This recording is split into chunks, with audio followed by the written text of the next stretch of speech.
आज यस प्रकारको कार्यक्रम अलिक लामै समयपछि आयोजना भएको छ र मैले खास गरी यहाँहरूसँग यस ढङ्गले प्रत्यक्ष संवाद गर्ने मौका पाएको छु। म आयोजक साथीहरूलाई धन्यवाद भन्न चाहन्छु र सम्पादकज्यूहरूलाई पनि धन्यवाद भन्न चाहन्छु, स्वागत भन्न चाहन्छु। विषय, प्रसङ्ग, सन्दर्भ खेमलाल भट्टराईजीले राखिसक्नु भएको छ। हाम्रो पार्टीले महाधिवेशनलाई दुईटा महाधिवेशनको रूपमा, एउटा नेतृत्व चयनको महाधिवेशन, अर्को विधि र नीति निर्माणको महाधिवेशन, दुई रूपमा विभाजित गरेको छ। यो महाधिवेशन अहिले जो हामी 15, 16, 17 अश्विन 2078 मा गर्दैछौँ, यो पार्टीका नीतिहरूको निर्माण र पार्टी सञ्चालनका विधि अर्थात् विधान सम्बन्धी प्रश्नहरू, सङ्गठनात्मक प्रश्नहरू को सम्बन्धमा महाधिवेशन हुनेछ। जुन नीति अन्तर्गत र महाधिवेशनबाट, यस महाधिवेशनबाट पारित नीति अन्तर्गत र विधि अन्तर्गत हामी आगामी मङ्सिरमा हुने पार्टीको 10औं राष्ट्रिय महाधिवेशन आयोजना गर्नेछौँ र त्यसबाट नेतृत्व निर्माण हुनेछ, नेतृत्व चयन हुनेछ। यहाँहरूलाई थाहा छ, नेकपा एमाले एउटा लोकतान्त्रिक पार्टी हो। लोकतन्त्रको सङ्घर्षमा यसले लामो समयदेखि असाधारण योगदान गर्दै आएको छ। लोकतन्त्र प्रणालीको रूपमा मात्रै होइन, लोकतन्त्रलाई पद्धति र प्रक्रियाको रूपमा पनि।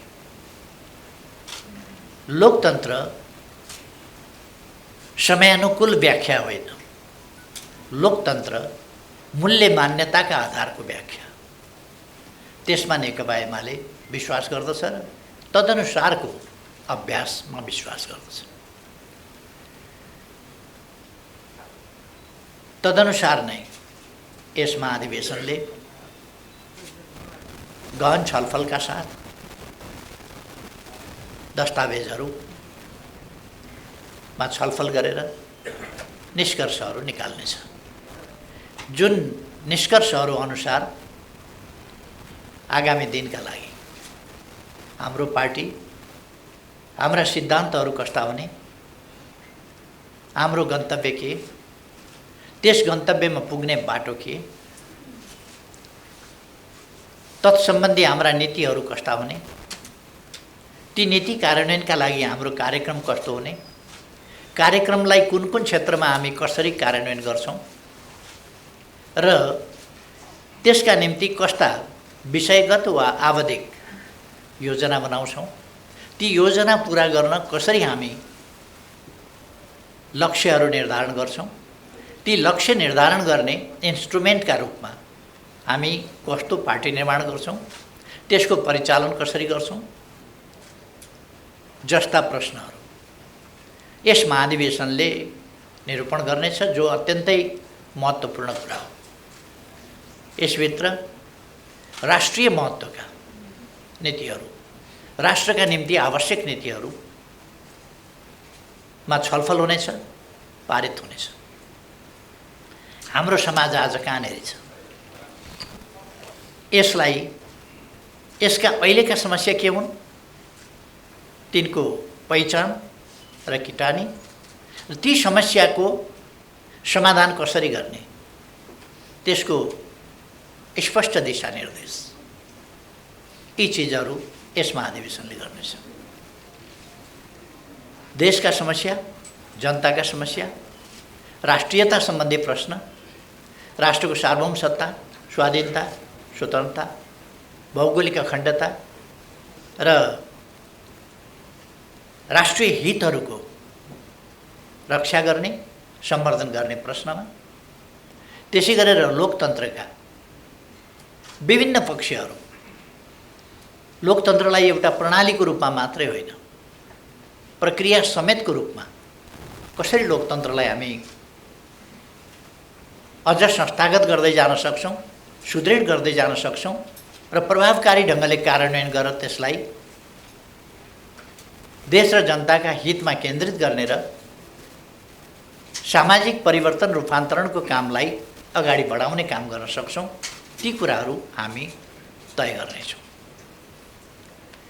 यी कुराहरू देशसँग सम्बन्धित छन्, जनतासँग सम्बन्धित छन्, जनताका समस्याहरूसँग सम्बन्धित छन्, ती समस्याहरूको समाधान गर्ने प्रश्नहरूसँग सम्बन्धित छन्। किनभने यो पार्टी यसो पार्टी खोलौँ न भनेर खोल्नका लागि खोलिएको पार्टी होइन। यो आफ्नो काँधमा राष्ट्रका अगाडि रहेका समस्या, ती समस्याको समाधान गर्ने प्रश्न र त्यसका अगाडि उभिएका चुनौतीहरूको सामना गर्ने प्रश्न, यी सबै कुरालाई ध्यानमा राखेर चुनौतीको सामना गर्दै अगाडि बढ्ने र देश र जनताका हितहरूलाई कमजोर हुन नदिने, ओझेलमा पर्न नदिने र पराजित हुन नदिने अभिभारा बोकेको हुनाले यस पार्टीले तदनुसार नै काम गर्छ। अहिले हामी सबैलाई थाहा छ नेकपा एमालेको भूमिका सत्ता पक्षबाट प्रतिपक्षमा गएको छ।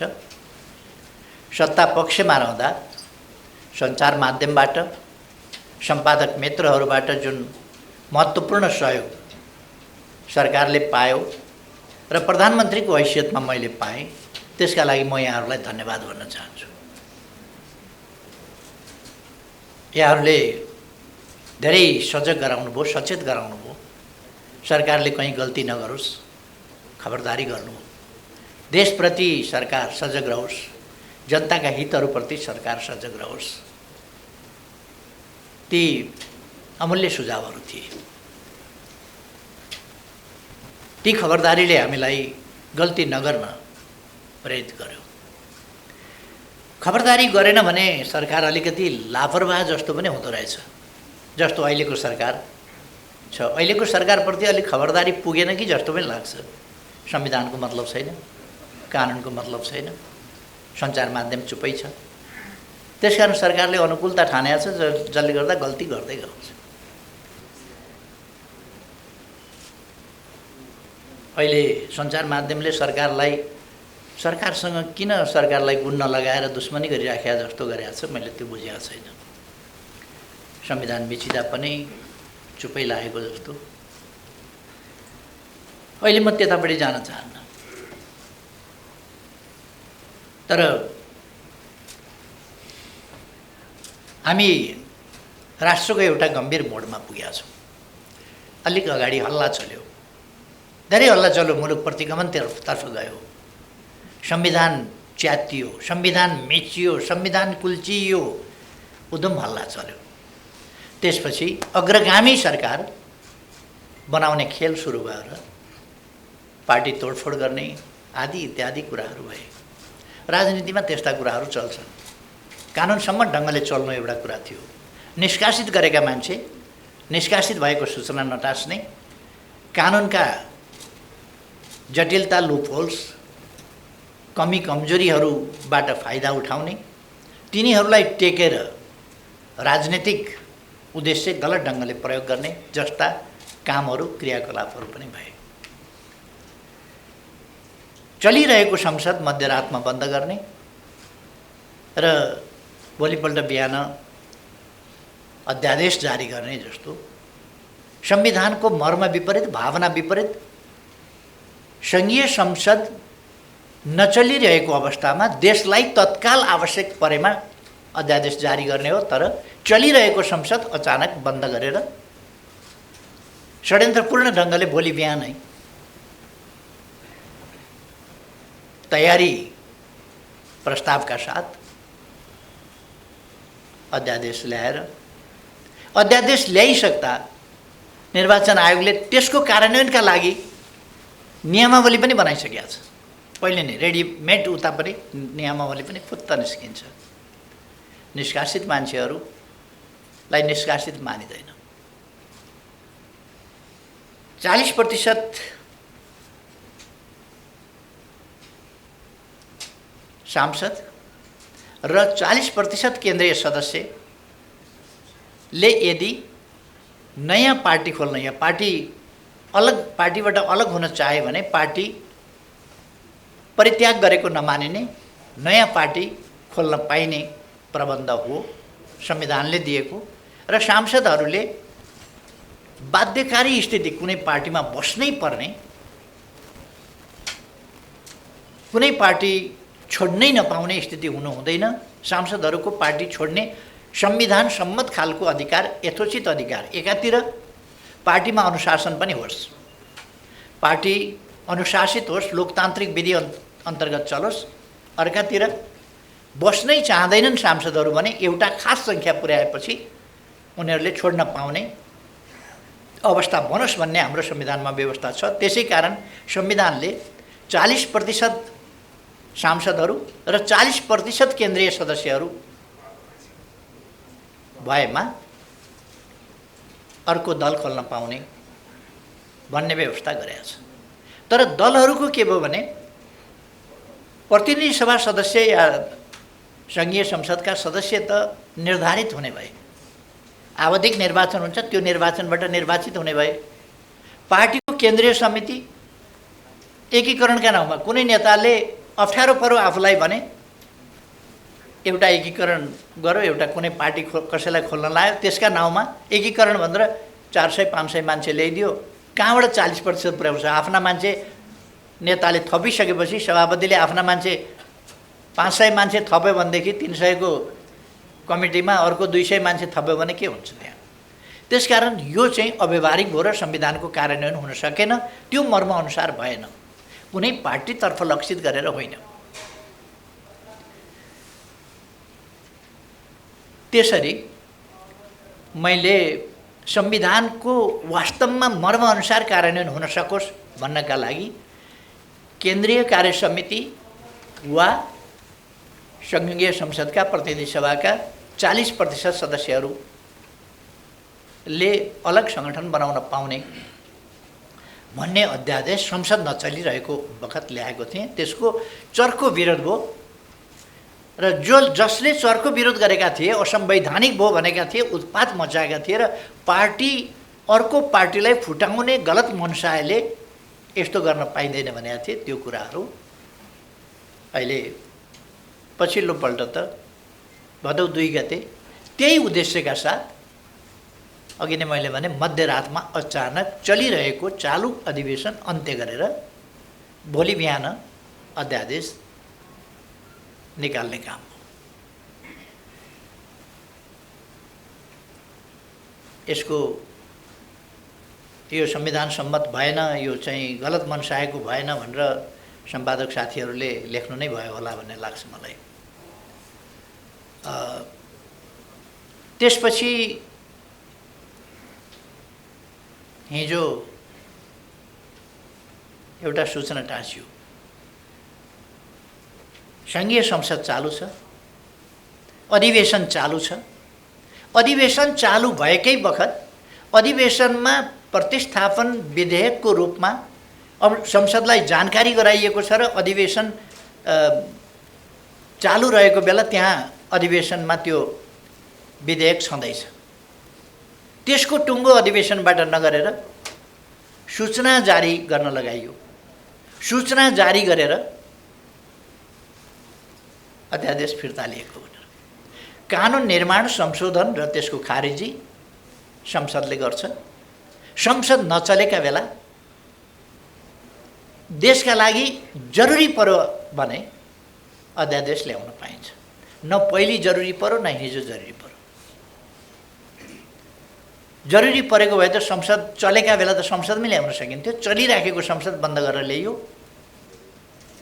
देशलाई एकदम जरुरी, एकदम आवश्यकता होइन, पार्टी फुटाउने गलत मनसाय, दूषित मनसायका साथ ल्याइयो। हिजो असंवैधानिक गैर कानुनी संसद छलेर संसदको अवज्ञा अपमान गरेर सूचना मार्फत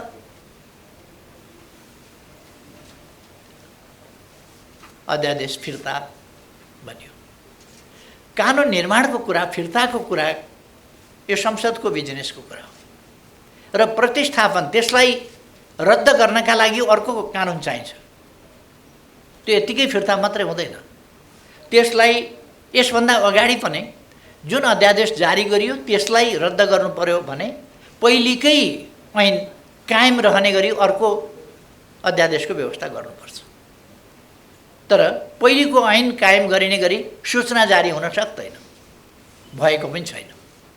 अथवा अहिले कहाँ गयो त, अब कानुन कहाँ गयो भन्दा सूचनाबाट, अध्यादेश होइन सूचनाबाट अध्यादेश जारी गर्न पाइँदैन। सदन चालु छ, सदनको बैठक चालु छ, अधिवेशन चालु छ, सूचना जारी गर्न पाइँदैन, अध्यादेश जारी गर्न पाइँदैन, कानुन परिवर्तन गर्न पाइँदैन अध्यादेश मार्फत या कुनै मार्फत चालु भएका बेला। त्यसै कारण अस्ति 12 बजे राति अन्त्य गरिएको थियो। त्यही कानुन, त्यही सदन छल्ने प्रयोजनका लागि अहिले त्यस ढङ्गले ल्याइयो, जसको हाम्रो पार्टीलाई क्षति छ कि छैन, नाफा छ कि नोक्सान छ भन्ने हिसाबले, कुनै पार्टीलाई फाइदा छ कि छैन भन्ने हिसाबले होइन। संविधानको कार्यान्वयनको सन्दर्भमा, लोकतन्त्रका मूल्य मान्यताको सन्दर्भमा, कानुनको कार्यान्वयनको सम्बन्धमा, कानुन कार्यान्वयनका प्रक्रियाको सम्बन्धमा, संसदीय मर्यादाको सम्बन्धमा, बहुदलीय संसदीय परिपाटीको सम्बन्धमा ती सबै नर्म्सहरू भत्काएर स्वेच्छाचारिताको पनि हक, अब कुनै बार बन्देजै रहेन।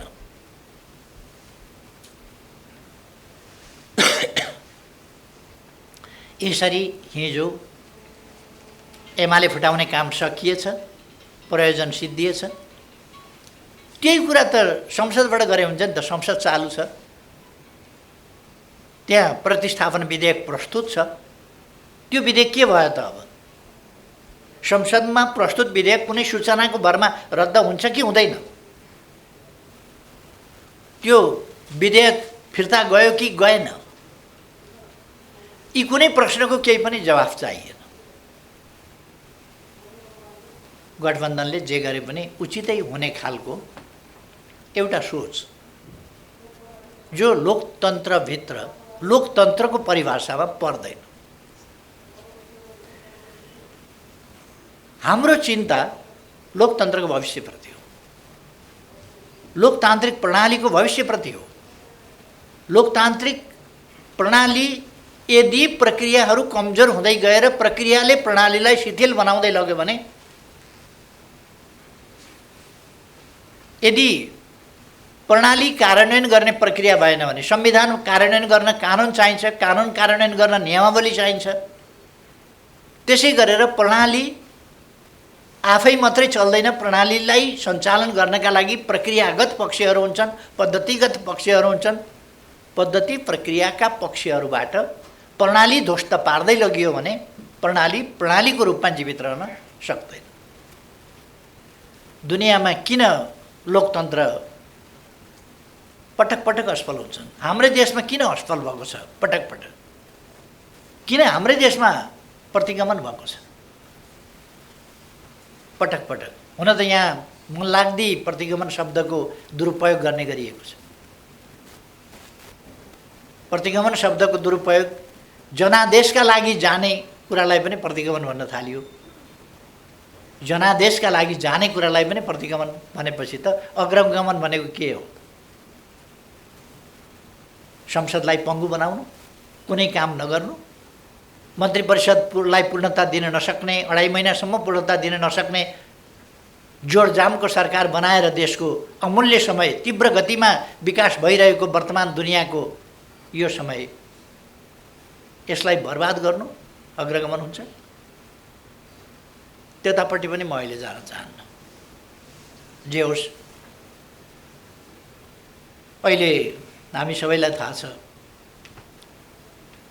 एउटा जनादेशको सरकार होइन, परमादेशको सरकार छ। राष्ट्रपतिका अधिकार राष्ट्रपतिले विचार गर्नुपर्ने कुरा, राष्ट्रपतिले प्रधानमन्त्री नियुक्त गर्ने कुरा परमादेशबाट नियुक्त भएको स्थिति छ।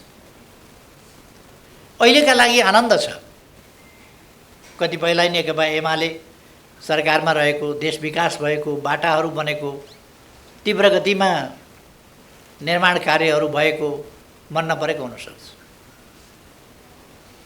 त्यसका मकसदहरू फरक हुन सक्दछ, त्यसमा आइडियोलोजिकल प्रेजुडिस हुन सक्दछ। तर मुख्य कुरा आजको कसको लाभ कसको हानि भन्ने कुरा होइन। भविष्यका लागि लोकतन्त्रले जित्नुपर्छ। नेकपा एमाले जित्छ कि जित्दैन अर्को कुरा हो, लोकतन्त्रले जित्नुपर्छ, देशले जित्नुपर्छ, जनताले जित्नुपर्छ। एमालेका कुरा या कसैका कुरा माथि पर्नुपर्छ भन्ने होइन। देशका हितहरू माथि पर्नुपर्छ, जनताका हितहरू माथि पर्नुपर्छ, लोकतन्त्रको भविष्य माथि पर्नुपर्छ, सुरक्षित हुनुपर्छ। यो सफलतापूर्वक अगाडि बढ्नुपर्छ र देशमा प्रस्पेरिटी आउनुपर्छ। देश आधुनिकतातर्फ जानुपर्छ। देश एउटा सभ्य, सम्भ्रान्त, विकसित, सामाजिक न्याय र समानता सहितको समृद्धि भएको देशको रूपमा विकास हुनुपर्छ। हाम्रो चाहना थियो। एकछिनका नाफा घाटाहरूका जोड घटाउमा नेकपा एमाले विचलित हुँदैन। नेकपा एमाले लोकतन्त्रको बृहत्तर प्रश्नमा केन्द्रित भएर विचार गर्छ र आवश्यकता पर्दा त्यसका निम्ति सङ्घर्ष गर्छ। नेकपा एमाले लोकतन्त्रका निम्ति सङ्घर्ष गरिआएको छ। यसको प्राप्तिका निम्ति सङ्घर्ष गर्यो, बलिदान गर्यो। यसको रक्षाका निम्ति पनि सङ्घर्ष र बलिदान गरेर आएको छ, फेरि पनि गर्छ। त्यसकारण यो क्षणिक लाभ हानिका हिसाब किताबमा होइन, आम रूपमा, दीर्घकालीन रूपमा लोकतन्त्रको भविष्य, लोकतन्त्रको भविष्यप्रति हामी किन चिन्तित हुने? लोकतान्त्रिक प्रणाली नै श्रेष्ठ प्रणाली हो। यस प्रणाली मार्फत, यसको सही कार्यान्वयनबाट नै हामी देशको विकास गर्न सक्छौँ भन्ने एमालेको विश्वास छ। त्यो विश्वासको कारणले हामी, त्यो यथार्थको कारणले, त्यो हाम्रो विश्वास निराधार होइन, त्यो यथार्थ विश्वास हो। त्यस कारणले हामी लोकतन्त्रको भविष्यप्रति चिन्ता गरेका हौँ। हामीले एउटा यस विषयमा म धेरै गइरहनु पर्ला जस्तो लाग्दैन। लोकतन्त्रमा सत्ता पक्ष प्रतिपक्ष भइरहन्छ। कहिले कसले जित्ला, कहिले कसले जित्ला, तर जित हार स्वस्थ हुनुपर्दछ। प्रतिस्पर्धा स्वस्थ हुनुपर्दछ। अस्वस्थ प्रतिस्पर्धा, लोकतन्त्रका नाममा प्रतिस्पर्धा छँदैछ भनेर अस्वस्थ प्रतिस्पर्धा लोकतान्त्रिक प्रक्रियाभित्र पर्दैन। त्यसकारण स्वस्थ प्रतिस्पर्धामा हामी विश्वास गर्छौँ। प्रतिस्पर्धा स्वस्थ हुनुपर्छ। संविधान सम्मत, कानुन सम्मत, लोकतान्त्रिक मूल्य मान्यता अनुरूप भनेको भने तिमी भन्ने शब्द चाहिँ अङ्ग्रेजीमा यु भन्दाखेरि तिमी, तपाईँ सबैलाई यु नै भन्छ र बालाई पनि, आमालाई पनि, हजुरबालाई पनि, छोराछोरीलाई पनि सबै भन्छ। तर नेपाली भाषा चाहिँ अङ्ग्रेजी जस्तो यस मामलामा योभन्दा, अङ्ग्रेजीभन्दा अलिक धनी छ। तिमी, तपाईँ भन्ने, आदरभाव व्यक्त गर्ने, यो हाम्रो भाषिक सम्पन्नता हो, समृद्धि हो। आफूभन्दा सानाहरूलाई मायाले तिमी भन्ने, साह्रै नजिक भएकाहरूलाई कहिले कहिले तँ पनि भन्ने, साथीका बिचमा पनि त्यो आत्मीयता झल्काउनका लागि, अथवा कहिले कहिले अघि मुनामदनको पनि कुरा चल्यो, ईश्वर तैँले रचेर फेरि कसरी बिगारिस् भन्ने जस्ता खालका कुरा। तँ पनि भगवान्लाई पनि भनिन्छ। अङ्ग्रेजीमा पनि भगवान्लाई दाउ भन्ने शब्द प्रयोग गरिन्छ। तर हाम्रो भाषा चाहिँ तिमी, तपाईँ, तँ, हजुर विभिन्न शब्दमा बोलाउँदाखेरि हामी हजुर भनेर जवाफ दिन्छौँ। कसैले बोलायो भने हजुर भनेर बोल्छौँ।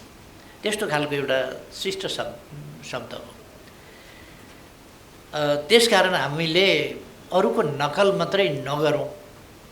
आफ्नो भाषिक सम्पन्नता, भाषिक ओजतालाई कायम राखौँ र हाम्रो देश एउटा सभ्यताको सुरुवात गर्ने देश हो।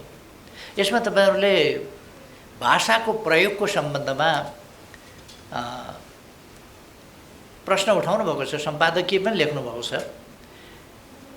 त्यसको दुईटा पक्ष हुन सक्छ। एउटा साँच्चै भाषा अलिक खस्कियो, भाषा खस्किनु हुँदैन, भाषाले मर्यादाका सीमाहरू नाग्नु हुँदैन।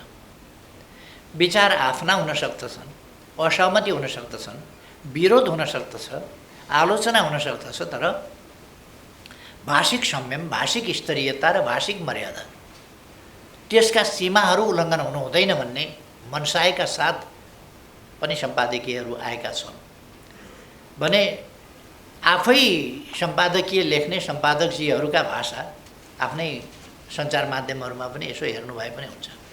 अथवा यो भाषिक समस्या एउटा साझा समस्याकै रूपमा आएको छ कि जस्तो पनि लाग्छ। यसप्रति हामी सबैले ध्यान दिनुपर्छ। मलाई तिमी भनेकोमा होइन, मैले मलाई तिमी भन्नुभयो भन्ने कहिल्यै गुनासो गरेको होइन। मलाई त तिमी होइन तँ भने पनि हुन्छ, त्यसले के फरक पार्छ र? म आफ्नो हकमा मेरो केही पनि डिमान्ड होइन। प्रश्न के हो भने हाम्रो भाषिक श्रेष्ठता जुन छ, सम्पन्नता जुन छ र यो भाषिक श्रेष्ठता जुन छ त्यो यसमा थुप्रै यस्ता पक्षहरू छन् हाम्रो भाषामा। धेरै ठुलो जनसङ्ख्याले बोल्ने भाषा होइन यो, तर यसमा निपात शब्दहरू जस्ता, अनुकरणात्मक शब्दहरू जस्ता र आदरार्थी शब्दहरू जस्ता यस्ता थुप्रै कुराहरूले हाम्रो भाषालाई समृद्ध बनाएको छ। त्यतापट्टि हामी यस समृद्धिलाई बचाउँ भन्ने कुरा हो। साहित्यमा प्रयोग हुनु बेग्लै कुरा हो। साहित्यमा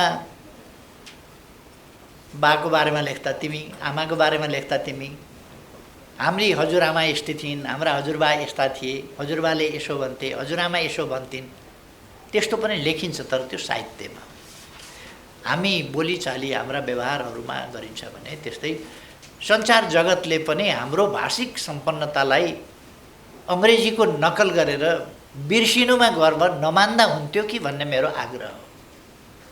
त्यसमा मेरो कुनै जिद्दी छैन। तपाईहरुको अब यो हामीले गरेको नकलै हो, अङ्ग्रेजीको नकलै हो। तिमी तिमी तिमी सबै तिमी, यो हाम्रो भाषाको मर्यादा अनुसार चाहिँ होइन भन्ने मात्रै मेरो कुरा हो। यसमा हामी सबैको एउटा साझा कुरा हो। साहित्य जस्तै सञ्चार माध्यम पनि साहित्यकै स्तरमा हो भन्ने हो भने सञ्चार माध्यम र साहित्यमा फरक छ। भगवानको भजन र पत्रकारले गर्ने टिप्पणी फरक कुरा हो भन्ने मात्रै कुरा हो।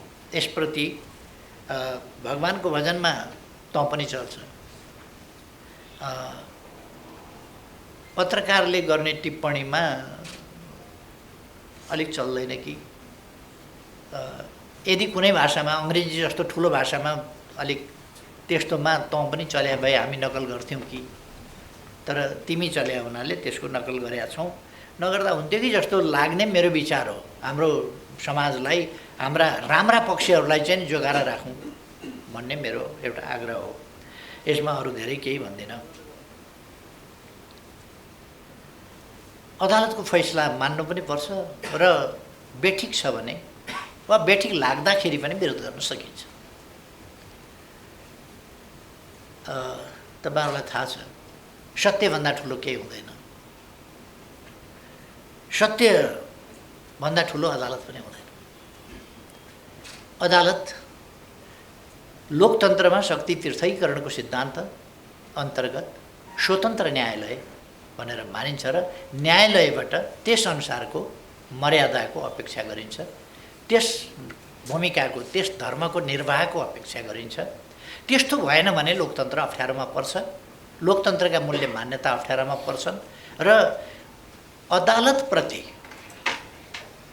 जनताको मनमा विश्वासको कमी भयो भने, अदालतप्रति मर्यादा भाव जनतामा कमजोर भयो भने शक्ति पृथकीकरणको सिद्धान्त र लोकतन्त्र कमजोर हुन्छ कि भन्ने चिन्ता हो। त्यसकारण अदालतप्रति यस्तो मर्यादाको अपेक्षा गरिन्छ जहाँ मान्छेलाई असहमतिका बावजुद स्वीकार्न मन होस्। असहमतिका बावजुद मुद्दा हार्ने र जित्नेका पक्ष हुन्छन्। हार्ने पक्षले साधारणतया अन्याय पर्यो भन्न सक्छ, तर वस्तुतः उसको मनले चाहिँ अन्याय पर्यो नभन्ने स्थिति पनि हुनसक्छ। मैले हारेको ठिकै छ भन्ने स्थिति पनि हुनसक्छ कानुन सम्मत हिसाबले। अब अदालत यो अदालतका फैसलाहरू नजिरका रूपमा रहन्छ। आज मैले के कमेन्ट गरेँ या कुन सम्पादकले के लेख्नुभयो अथवा कुन सञ्चार माध्यमले कसरी प्रसारित गर्यो, कुन रूपमा ग्रहण गर्यो भन्ने मात्रै होइन, त्यो इतिहासमा मूल्याङ्कनको विषय हुन्छ र दशकौँ अगाडि मात्रै होइन, सयौँ वर्ष अगाडि, सयौँ वर्ष अगाडि कुनै अदालतले गरेको फैसला आज नजिरको रूपमा सकारात्मक वा नकारात्मक दृष्टान्तको रूपमा त्यसलाई प्रस्तुत गरिन्छ। पाकिस्तानका थुप्रै फैसलाहरू त्यस रूपमा बडो चर्चामा आउने गर्छ। हुन त हाम्रो अदालतको फैसलामा पनि पाकिस्तानको नकारात्मक कुराहरूको चाहिँ चर्चा देखिन्छ। अहिले मेरो त्यो विषय होइन कि मैले त्यसको चिरफारमा जान खोजेको होइन। अदालतको फैसला न्यायसम्मत हुनुपर्दछ। न्याय भनेको संविधान र कानुन सम्मत हुनुपर्दछ।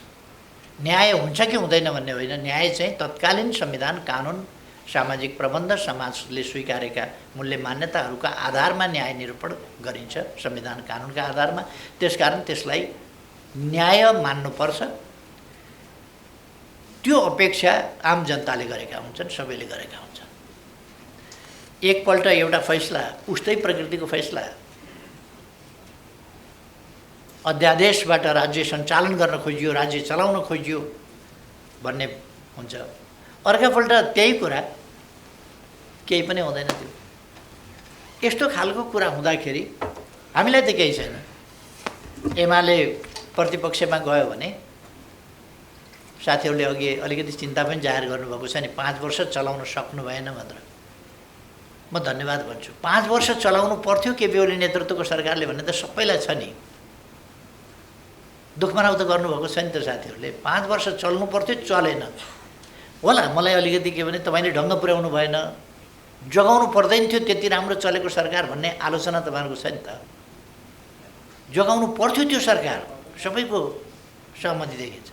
मेरो ढङ्ग पुगेन भन्ने आलोचना छ। म ढङ्ग पुगेनमा जान चाहन्न। मुख्य कुरा के हो भने त्यो सरकार चाहिँ चल्नु पर्थ्यो 5 वर्ष भन्ने कुरा चाहिँ मुख्य कुरा हो। मेरो ढङ्ग नपुगे आउनु सक्छ। अब अदालतको फैसलामा असहमत हुन सकिन्छ र आलोचना गर्न सकिन्छ, तर सम्मानित अदालतप्रति लोकतन्त्रमा फेरि पनि यस्तो सम्मान चाहिँ गरिन्छ जहाँ त्यो फैसला कार्यान्वयन चाहिँ गरिन्छ। फैसला मान्ने, फैसलाको कार्यान्वयन गर्ने र यसैस कारणले चित्त बुझेन, यसैस कारणले फैसला गलत छ भन्न पाउने, यो लोकतन्त्रको मूल्य मान्यता अन्तर्गतको पनि कुरा हो र त्यो न्यायसङ्गत कुरा पनि हो। आफ्नो कुरा पनि भन्न पाइने र अदालतको फैसलालाई मान्ने पनि। हामीले अदालतको फैसलालाई मानेका छौँ, मान्ने गरेका छौँ र लोकतन्त्रमा अदालतले कहिले कहिले गलत फैसला गर्छ। जस्तो परमादेशको फैसला गलत गर्यो। यो आजका लागि मात्रै भनेको होइन मैले। हिस्ट्री विल जज। भोलि इतिहासले मूल्याङ्कन गर्नेछ, यो संविधान सम्मत भएन। तर पनि लोकतान्त्रिक प्रणालीमा शक्ति पृथकीकरणको सिद्धान्तमा स्वतन्त्र न्यायालयका रूपमा फैसला जस्तोसुकै आए पनि मानिन्छ। यो आफ्नो मर्यादा, जनताको नजरमा आफ्नो मूल्याङ्कन र जनताको अदालतप्रतिको विश्वासको रक्षा गर्ने काम सबैको हो, त्यसमा पनि अदालतको मुख्य रूपमा हुन्छ। मैले त्यति मात्रै यसमा भन्न चाहन्छु।